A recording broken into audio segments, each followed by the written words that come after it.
but with great skill from him doing the most. Salah! Raheem Sterling! What a finish! What pure class from the Englishman!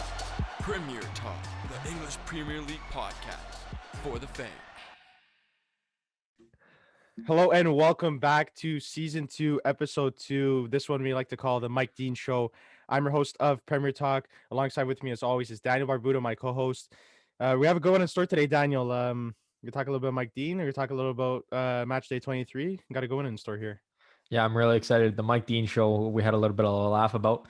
We're going to get right into it here. We're going to start us off with the starting lineup. We got Match Day 23 recap. We got the VAR review. We're bringing that segment back, but this time we're going to, get the nod to Mike Dean. And then we're going to rate some transfer rumors to end it off for you guys. It's going to be a good episode. I'm really excited for it. Andrew, why don't you start us off with the Match 23 recap? Match Day 23 recap. Saturday, February the 6th, we had Villa against Arsenal.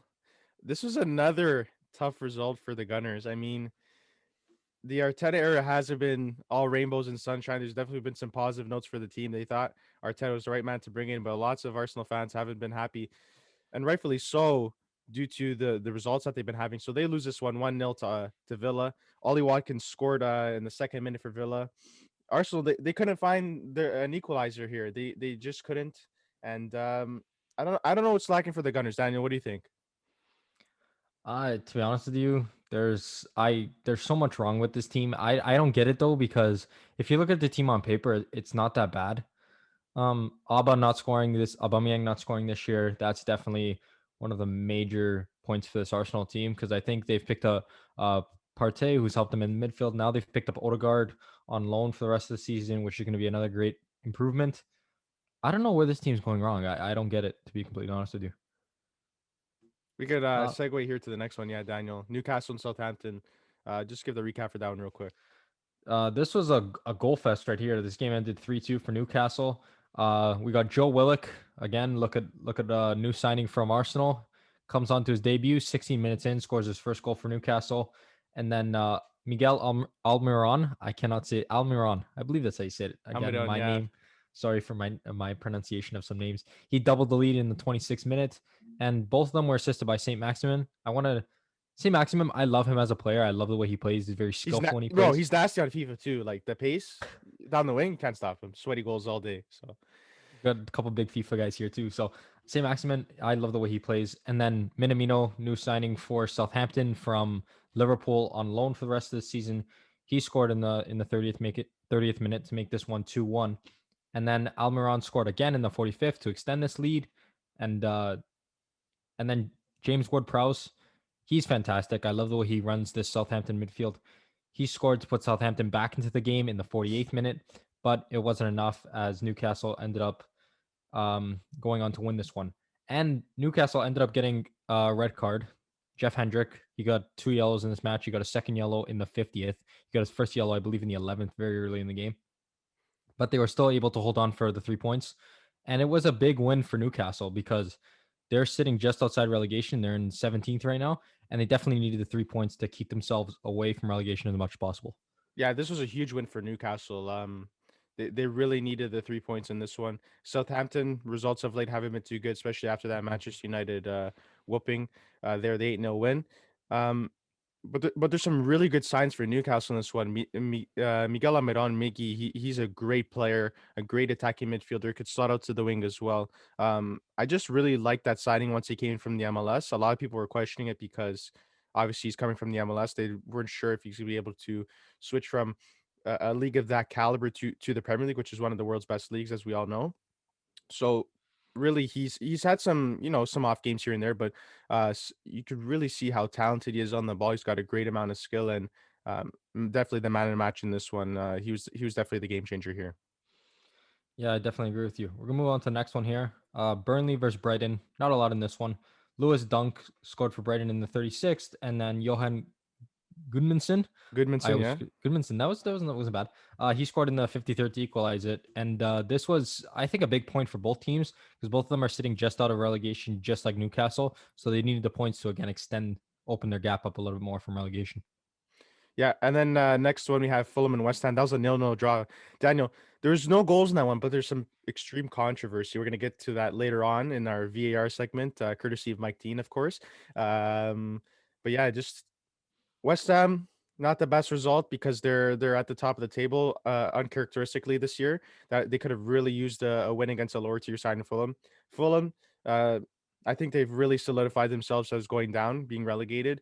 It's unfortunate. They're a London-based side. They have a good following, and I would like to see them be more competitive. But every time they've come up in the last couple of years, they've struggled to stay up, and it's just it's disappointing if you're a Fulham fan for sure. Hmm. Yeah, I agree with you. I think it is disappointing as a Fulham fan, and even as a West Ham fan, looking at this one, you're sitting so high up on the table, you're facing a relegation side, you're expecting a win. And even though this red card that was given to Suchek that we're going to talk about a little bit later, it was handed on the 98th minute, so it wasn't a big blow to this side, as in like they had a whole game with a man down. Yeah. Um, but yeah, that's definitely something that needs to be looked at, and we will look at it a little bit further soon. I'm gonna move on this one, my game of the week. You know, This was a really good one. I tuned in for this one. This one was really good. Really good game. it was a good match. Manchester United versus Everton. This one ended in a 3-3 draw. Disappointing for Manchester as a Manchester United fan. I'm gonna come out and say that right from the start. Cavani scored in the 24th minute, and like about 10 minutes after he scored, Pogba had to come off with an injury. And this is a big blow to Manchester United right now, especially if this injury turns out to be a lengthy one. He's been playing fantastic as of late, and I hope that he recovers quickly and it was nothing too major, maybe just like a little strain or something like that, that he can come back in a week, 2 weeks, 3 weeks from now. Bruno scored a lovely strike before half. World class, world It class. was a fantastic strike. And I think Manchester United went into halftime thinking that this game was already done. Bruno scoring a world class goal right before halftime. You go into halftime, stress levels are nice and low. You know, you think you got this one in the bag. They come out and they got pummeled for the first 10 minutes of the second half. And Decore scored in the 49th, and then 3 minutes later, James Rodriguez scored in the 52nd.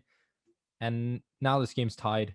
Then Scott McTominay put Manchester United back up in the 70th. And then just this blow from Dominic Calvert-Lewin with the last kick of the game in the 95th minute to tie the game 3-3.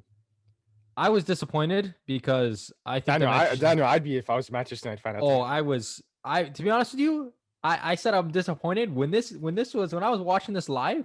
First of all, I couldn't speak for like 10 minutes. Then I wanted to throw my remote control at the friggin' TV because I was annoyed. Then I wanted to punch a hole in my screen. I was livid. To see United blow two leads, they had a 2-goal lead and then the 1-goal lead with the last kick of the game. It was I couldn't stand to see it, and I thought that they handled this situation of being up 3-2 by bringing on a center back. They brought on Axel Tuanzebe. He comes in, first tackle of the game, yellow card. That tackle was the free kick that Everton got to cross the ball into the box for Dominic Calvert-Lewin to score. It was terrible defending, such an awful foul to give up like that. And I thought that the game would have been called already because De Gea had a goal kick already in the 94th minute. I thought it should have been called. It wasn't. They come down the other way. Free kick, scores. I was annoyed. Andrew, how do you feel about this game? Daniel, looks like you just got a lot off your chest there. It looks like it was a therapy session for Man United fans here. Just to start here, there are some really nice goals scored in this game. Really nice goals scored. I don't think people really can appreciate that. I don't think a lot of people appreciated that Bruno Fernandes goal because that was a stunner, and he barely had any run up to the ball, but he struck it with such power and such finesse to it. Olsen had no chance. It looked like at first when I first saw it, I thought it was a mistake on the goalie's part. I thought it was a chicken goal that he let in. But it was a world-class strike, and it just shows how important Bruno Fernandes is to this team in decisive moments, going up offensively. And then obviously the second goal for Everton by way of James Rodriguez was a lovely netted finish there too. But you see at the end of the game there, Man United's in control 3-2. Crucial points for them against a top tier side in Carlo Ancelotti's managed Everton, right?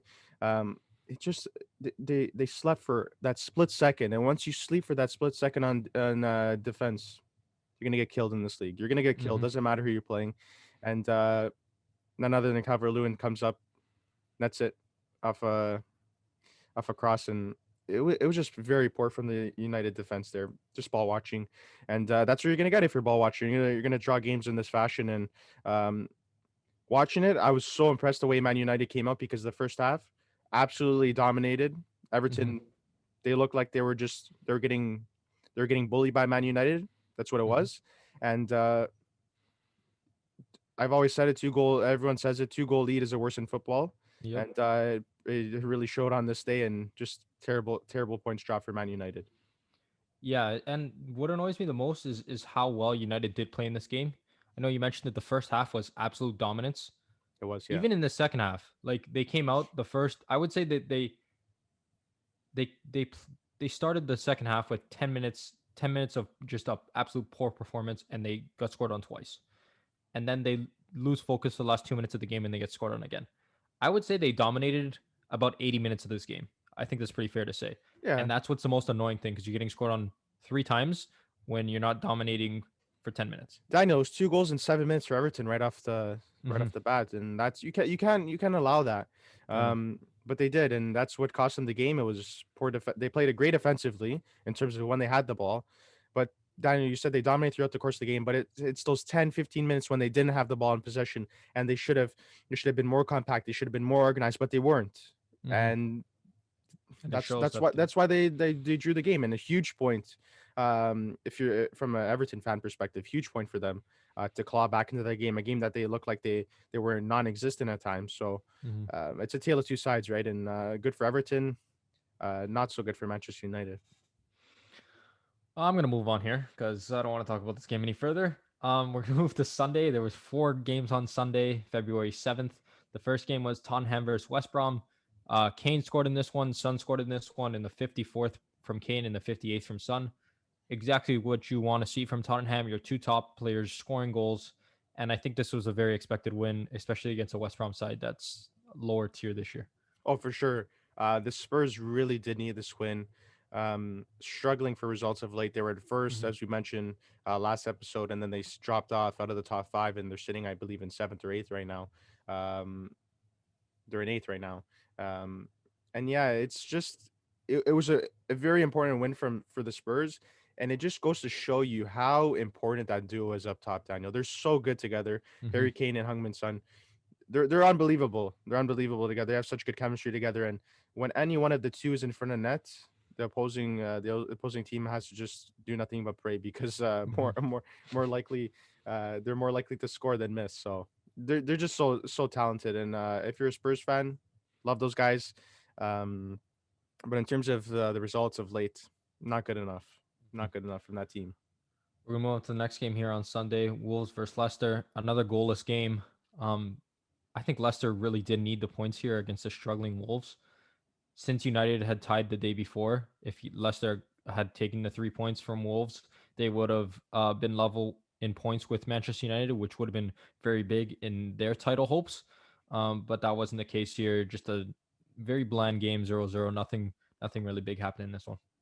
Yeah, Wolves. They could have used a win here. Um, Better results of late too from Wolves. Had a poor start to the season. Obviously, Raul Jimenez. I'll mention him time and time again how crucial he is to this team. Mm. Willian Jose is a good player, not up to level of Raul Jimenez and Fabio Silva. Don't get me started on Fabio Silva. 50 million for that guy, waste of money. Um, but yeah, I like to see Wolves do well. I like to see Wolves do well, and I think they do have a team to contend for like the seventh to five spot. Mm-hmm. That's realistic for that team. It really is, and I think they could challenge for Europa League spot. And you know, Rui Patricio has one of the worst goal save percentages this year, in the league. So I don't know.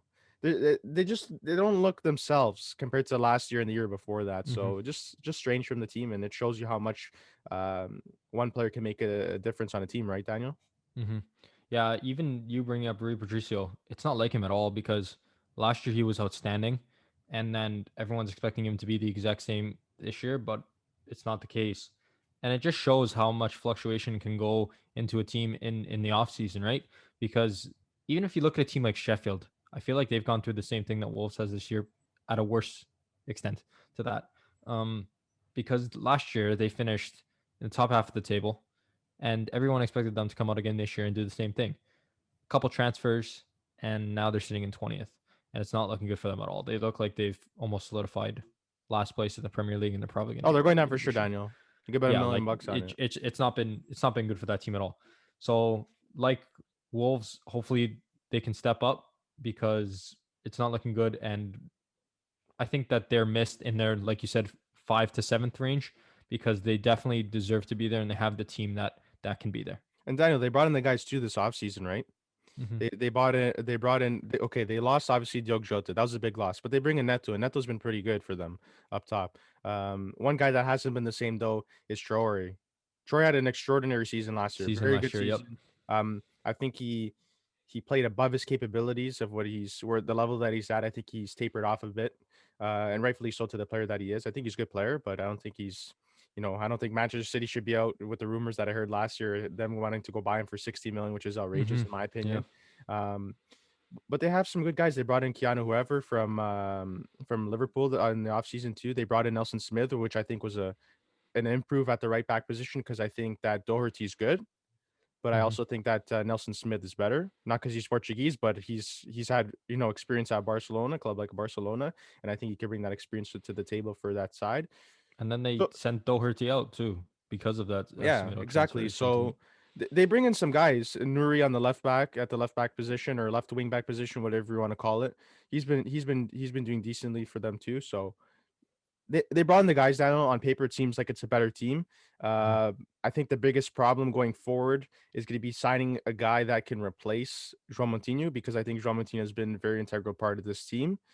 Just bringing that experience, that leadership, that command in the midfield that a team needs in the Premier League in a gritty league like this. So I think that's going to be their biggest issue going forward because Moutinho can only keep that level up for so long. He scored a great goal 2 games back, lovely volley, and that's something that they need to address going forward for sure. Mhm.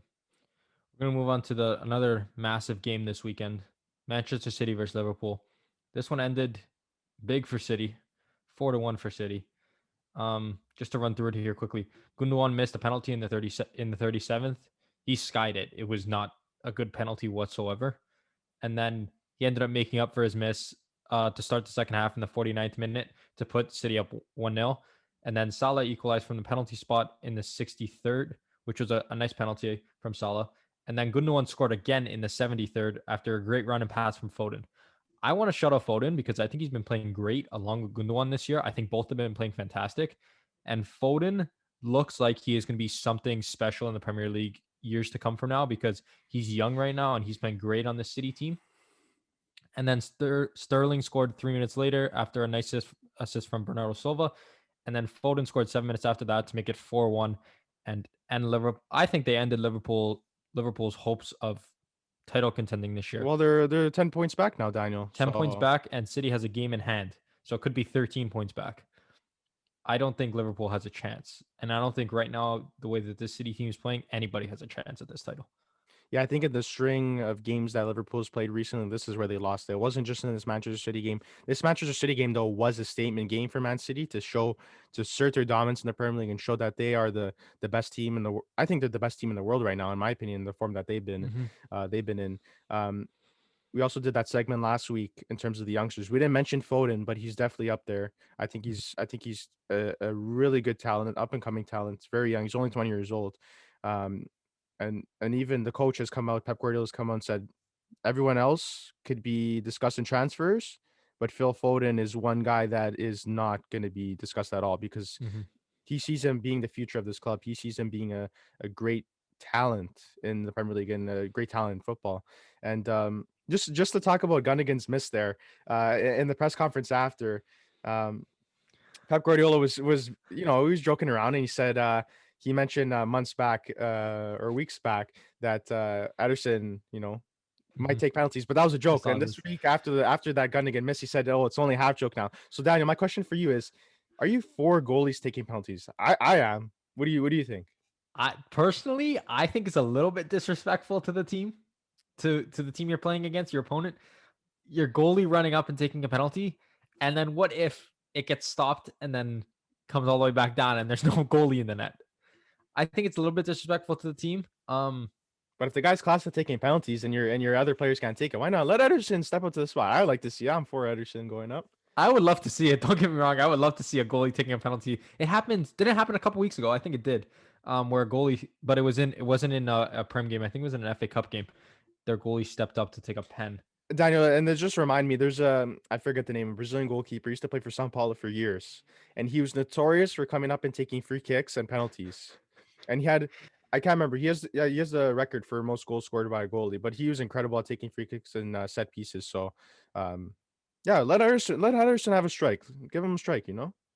I wouldn't mind seeing it. It would be pretty funny to see. I think. I just hope for City's sake that it doesn't get saved and then comes all the way back down and their opponent scores because there's no goalie in the net. We're gonna move on to the next one here. Yeah, we move on to the Chelsea and Sheffield one. Chelsea, they won that one 2-1. They scored first. Mason Mount scored in the 43rd, and then own goal by Rudiger, 54th. It was pretty sloppy. I mean, he lost his balance and he ended up kicking the ball into his own net, sliding while he was sliding. So that when I was watching the game, I was a little bit nervous because I'm like, man, 1-1, 54th minute. Are they gonna pull a Manchester United and lose to Sheffield? Are they gonna pull a Manchester United? Yeah, and maybe drop points against Sheffield, which would have been terrible. But they kind of like rallied forward, kept going, and they got awarded a penalty only 4 minutes later, and Jorginho netted that one. Second penalty in 2 games, scored last time out against the Spurs in that derby there in London derby, and Tuchel's starting to string together some good results here.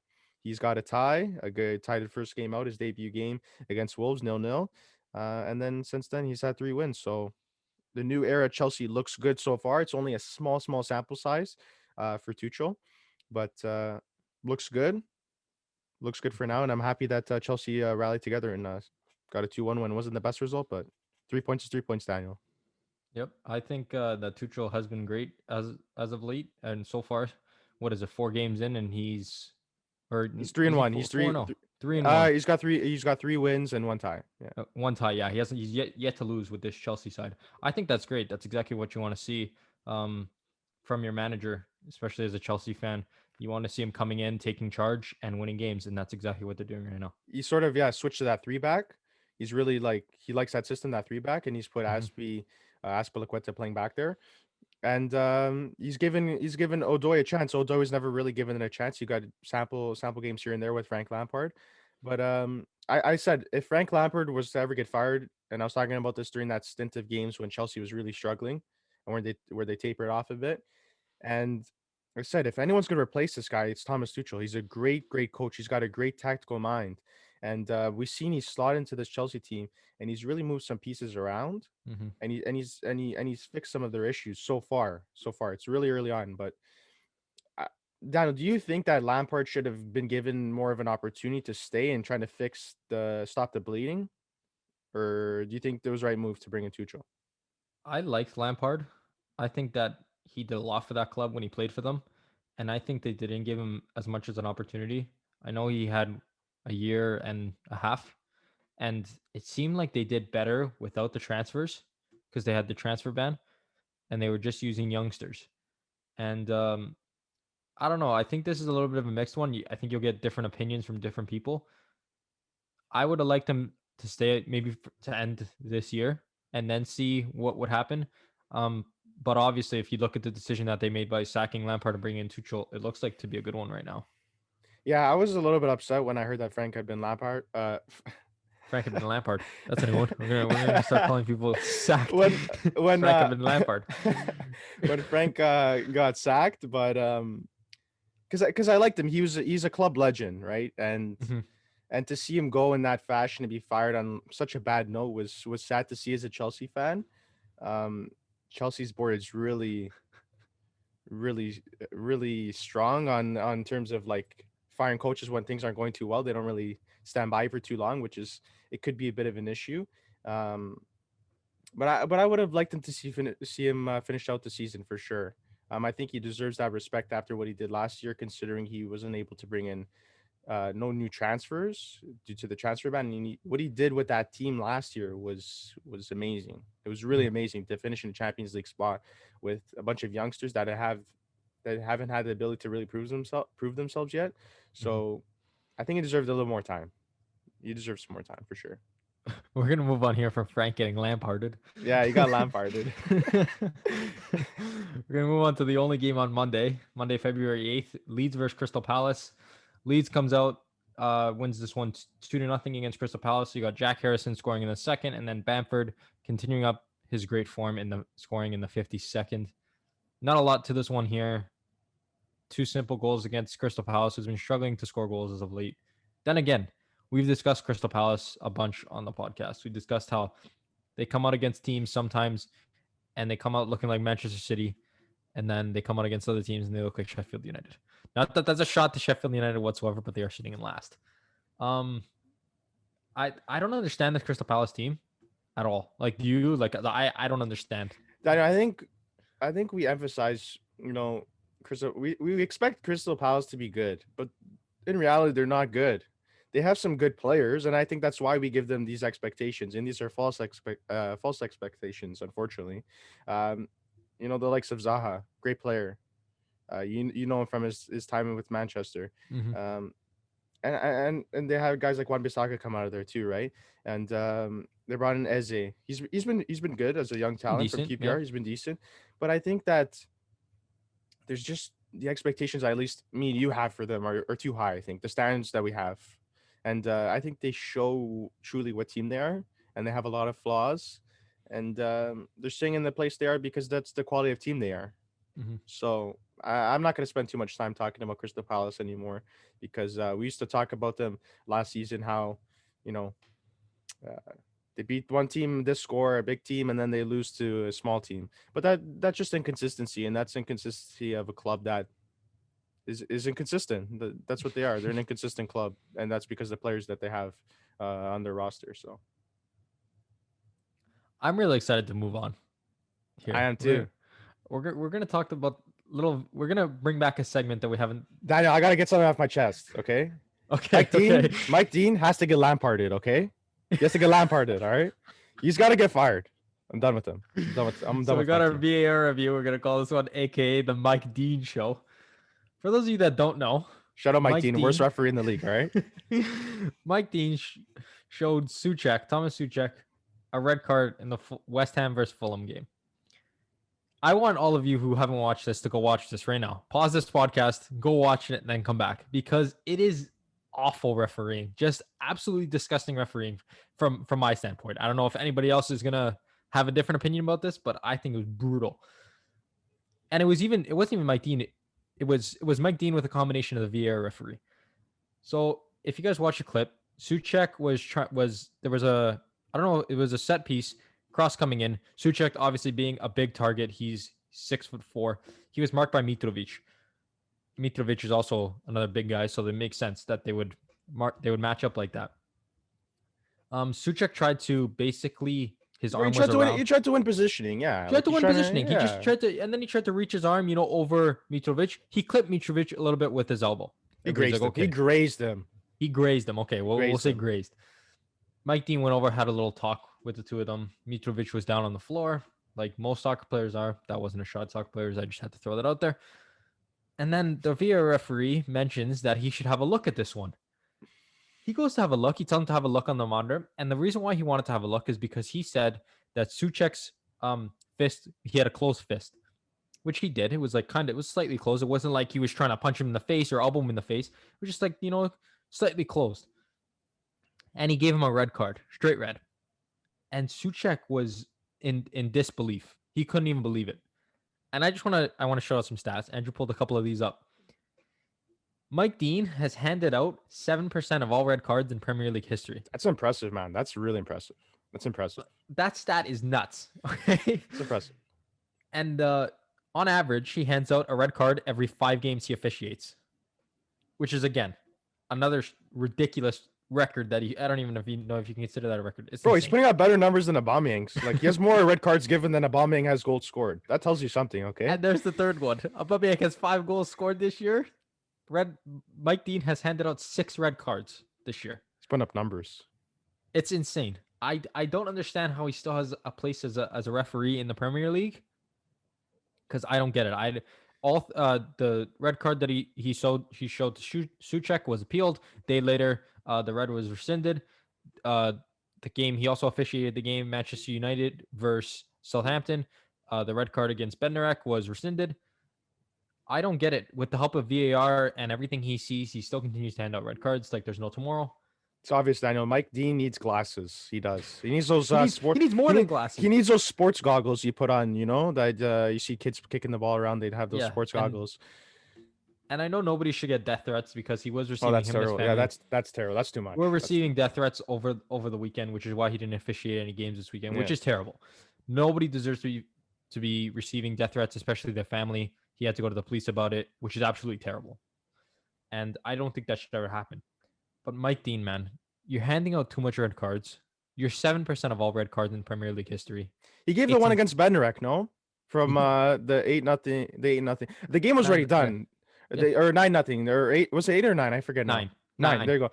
And he clipped Martial, barely grazed him. No, that was a joke of a red card. That was an absolute joke. I was watching that game, and the game was already done. The red card didn't matter. The fact that he gave the red card for what the challenge was a joke. And Martial went down, and there was audio. There's a nice audio clip after. It's pretty cool to hear. And Benrek says, Martial, he said it wasn't a red card. I didn't touch him. Martial says Benrek didn't touch him. And it was, I don't know. It was a joke for me. And this is the best league on earth.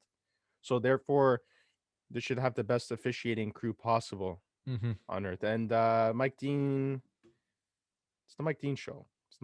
Because he wants to be on the spotlight, giving out red cards left, right, and center. So hopefully he gets Frank Lamparded soon. Hopefully he gets Frank Lamparded soon. No, I'm not saying to fire the guy, but he needs talking to. It needs to be better. It needs to be much better than what it is, because games are being ruined, and I go back to it all the time. VAR, Daniel. VAR is not the problem. It's those that are using the VAR and employing the technology, right? He has the ability to go and see what's wrong on the screen, and he can watch it in slow motion. He could see different angles, and even then, he still gets it wrong. So I don't know what the mentality is there. I don't understand, because if we're able to judge this from a fan perspective, watching at home, we're seeing the same angles that he's seeing on the television on his screen there in the stadium. I don't understand it, Daniel. It doesn't make sense to me. It doesn't make sense to me either, honestly, to be honest. Andrew, you want to kick us off with this next segment? Yeah, Daniel, I know the transfer window is closed. We talk about the transfers that actually went through at the deadline last time out.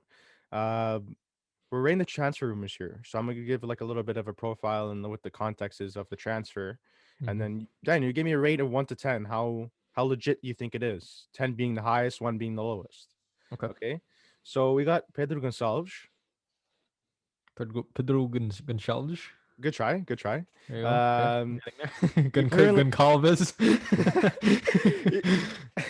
He currently plays in Portugal right now for Sporting. They're top table.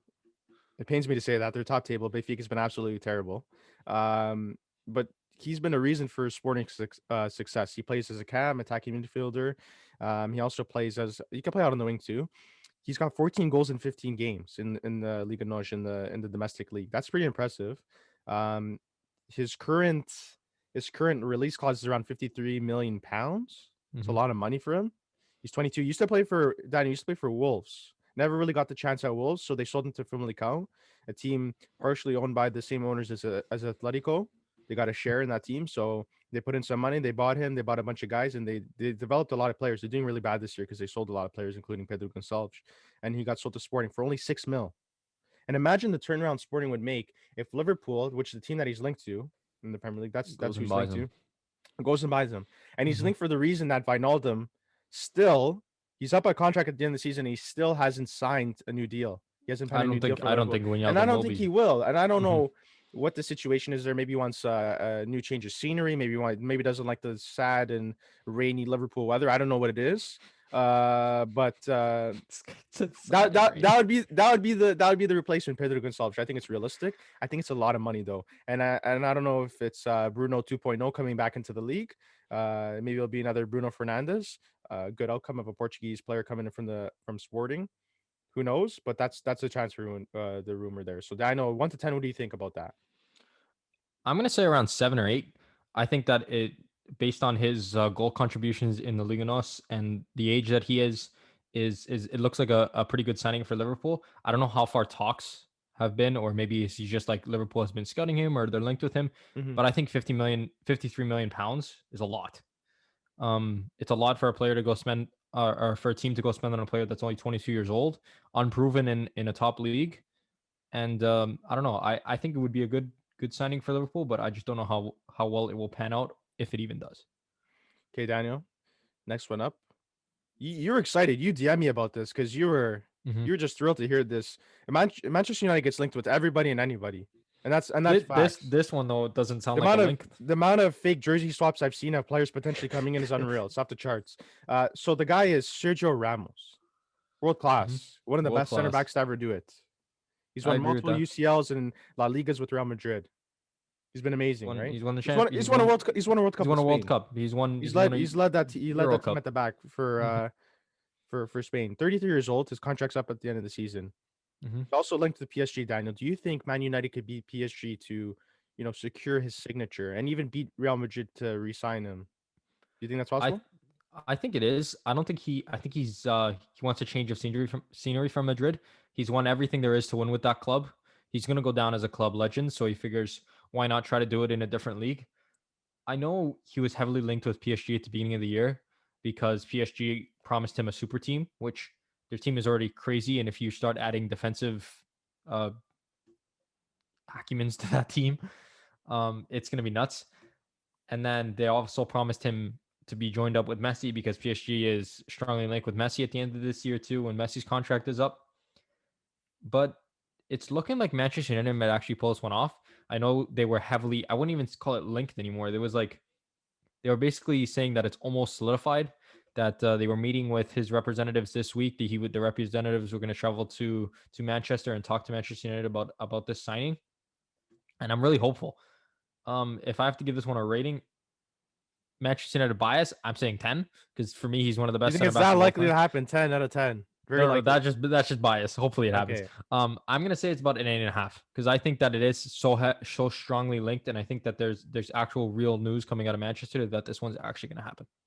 Yeah, I think for Manchester United, you sub off Maguire, get him on the bench where he belongs, and then you put in Sergio Ramos. It'll fix things. It'll change things a lot for them, Yep. So, yeah, I would like to see Sergio Ramos on a new team, whether that be PSG or Manchester United. I think I'd rather see him in the Premier League, see what he could do in the Prem. Mhm. But if it happens, for me, I don't think it's likely to happen because I think Manchester United is also linked with a lot of these big names, and it never really happens. Mhm. Time and time again. Where Sancho still nowhere to be found, never came. Yep. So I don't know. It may be a little bit of too much stock here. So I'm gonna rate it a 6 out of 10. I don't think it's that likely. I think it's just Good. meh news. Let's talk about it. News coming out of Manchester. Okay. I see. I Next, see what you're saying now.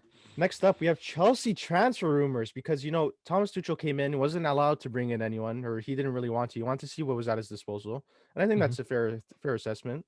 For him to come in and just see what he's got, work with what he's got. Then in the summer, when you got a Hmm. new season starting up, you bring in new players, and he's got two names linked to them, some big names.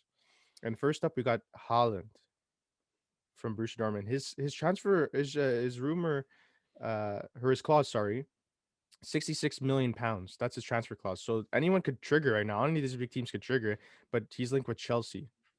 And he's also linked with Manchester City. What do you think about that rumor? Do you think it's likely? And do you think how do you think that pan out for Chelsea? I think that I don't know if these transfer rumors are as likely, especially when you look at Haaland. That guy's been an absolute force in the Bundesliga, and I think every team in the top five leagues want him right now. He's linked with Madrid, Bayern, Barca, United, like always, Chelsea, City, like literally anybody that can get their hands on him. Looking at his release clause, want him. For Chelsea would be a fantastic signing. You know, you would pair him up top with Werner. That'd be outrageous. Um, I don't think this one has a high, like the reality of this happening isn't very high. But again, if you want to look at it from a Chelsea fan perspective, and he's linked with you, so this is something to be excited about if you're a Chelsea fan. Yeah, and I think for that money, 66 million pound release cost for him, it's still a decent chunk of change, right? Mm-hmm. But for that money, for what you're getting and the potential that you're getting is pretty fair. I think that's a pretty fair price because In today's inflated market, I think Haaland could fetch over 100 million easily. Easily over So 100 I think million, easily. 66 million. That's why the dogs are ready to pounce and try to snatch him up for 66 million. And another likely destination would be City, because Hmm. obviously they got Gabriel Jesus, good player. I think he's really good. And I think he deserves to play game in game out. I think Aguero's good, but he's lost his form a bit. So Hmm. that's why I think Gabriel Jesus deserves a nod there. But in terms of providing him with competition, Haaland would be a great option. And Hmm. I think Haaland would eventually take that number one spot. I think he's better than Gabriel Jesus. And Yep. then Aguero's linked to leave. He's linked to go to Barcelona. That's the rumor at least. So maybe he's looking for a new challenge. There's a vacant striking position also at Barcelona too. So that's another likely destination for him to end up. And his dad actually played for Manchester City back in the day. Haaland's dad played there. So maybe he'll follow in the footsteps of his father. Another transfer rumor here, Daniel, for Chelsea, the second one of the two, the pair. Dayot Upamecano plays for Hmm. Leipzig right now. He's 22 years old. He's a good center half. He's got some promise to him. Do you think that would Hmm. be a good signing for Chelsea? This would be a great signing for Chelsea. I think this would be a great signing for most teams right now. It's exactly like that, like the Haaland signing. Um, 40 million pounds for Upamecano. I think it's a good price tag. I think that in today's market, like you said, it's very inflated. He could go upwards of 60, 70, even like Maguire money, even though that was completely undeserved money. Um, sorry, just have to get that off my chest. Um, I think I like this. I know Bayern Munich is also heavily linked with him as well. So I think whoever lands this guy is going to get a fantastic center back that is great at defending, physical. His strength is crazy. He's a good height to him. I think you're getting a pretty well-rounded center back for not a very hefty price tag, and he's still only 22 years old. Yeah, I think this would be a good signing for Chelsea, especially with the fact that Thiago Silva's 36. And Hmm. bringing in Thiago Silva was a temporary replacement. We knew that. So bringing in a guy like Dayot Upamecano, that'd be someone for the now, and it'd be someone for the future, and he could really solidify himself in a Chelsea team where they play three back, and he would definitely get a starting position day in day out under Tuchel, which is familiar from his game from his time in Germany. So there's that link there. So for Daniel, for you, what's the likelihood of that 1 to 10 of that happening? I'm gonna put this one a little bit higher than Haaland. I'm gonna say like a 7.5 out of 10 because I think that it would be a good destination for him to end up with, and him to end up in. But I think that so many like top tier teams want him, and it's just all dependent on what league he wants to go to. Because I think there's teams from top 5 European leagues that want him, exactly like Haaland. I think it all falls on his shoulders where he would like to, where he sees himself playing, where he would like to end up. And if it does happen to be Chelsea, though, it would be a really fantastic signing for them. Daniel, that about wraps up episode 2, the Mike Dean show. It's not actually the Mike Dean show, but we're giving the nod to him today. But it was a good episode, and we look forward to a bunch more games coming. My Benfica is playing against Arsenal this month in the Europa League, so I'm looking forward to that. Two teams that have been struggling for him. Hopefully, my Benfica gets the better of the Gunners. I'd like to see them progress because they've been doing really poor in the league this year, so maybe they could do it in the Europa League. Who knows? But yeah, another episode wrapped up, Daniel. It was a I good hope for one. your sake that Benfica wins. But, I hope so too.